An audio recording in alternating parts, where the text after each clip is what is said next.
पटना की hot seat Bankipur विधानसभा में जीत का परचम लहराने के बाद प्रशांत किशोर और जन स्वराज पार्टी के हौसले बुलंद है। इस जीत के बाद अब प्रशांत किशोर का अगला लक्ष्य क्या होगा, इसका खुलासा खुद प्रशांत किशोर ने किया है। इसके साथ ही उन्होंने यह भी कहा कि वो अपने विधानसभा क्षेत्र में काम करेंगे ताकि बिहार के अन्य विधायकों पर भी काम करने का प्रेशर बने। जीत के बाद जन स्वराज पार्टी के सूत्रधार प्रशांत किशोर ने कहा कि बांकीपुर उपचुनाव बिहार के मुद्दे पर लड़ा गया है। यह सिर्फ विधायक बनाने का चुनाव नहीं था। बांकीपुर की जनता ने भाजपा के केंद्रीय नेतृत्व को एक संदेश दिया है कि 2025 में बिहार ने बड़ी संख्या में सांसद जिताकर केंद्र में सरकार बनाने का मौका दिया और केंद्रीय नेतृत्व को राज्य के बच्चों की पढ़ाई, रोजगार और उनके पलायन की चिंता करनी होगी।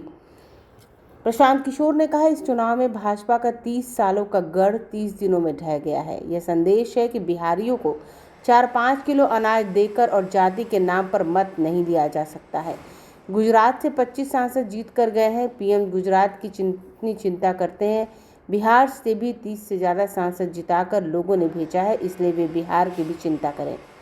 बिहार में भी कारखाने लगे, बच्चों को रोजगार मिले, युवाओं को 10-15 हज़ार की नौकरी के लिए पलायन नहीं करना पड़े, इसको लेकर केंद्र ठोस पहल करे।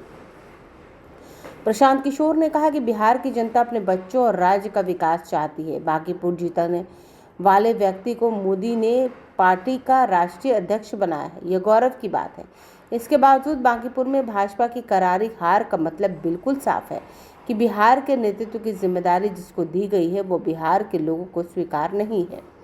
उन्होंने कहा कि कुशवाहा समाज से मुख्यमंत्री बनाना है तो समाज से ही बनाइए, लेकिन किसी अच्छे व्यक्ति को बनाइए ताकि बिहार में रोजगार और पढ़ाई बेहतर हो सके।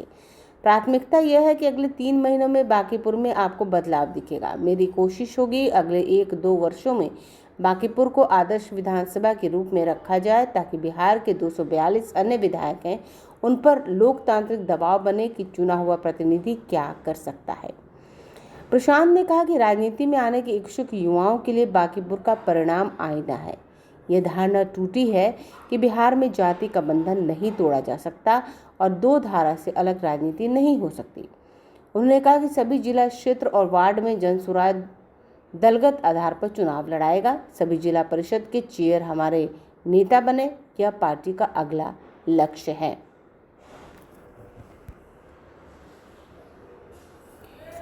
ब्यूरो रिपोर्ट, आंखें न्यूज़ 24।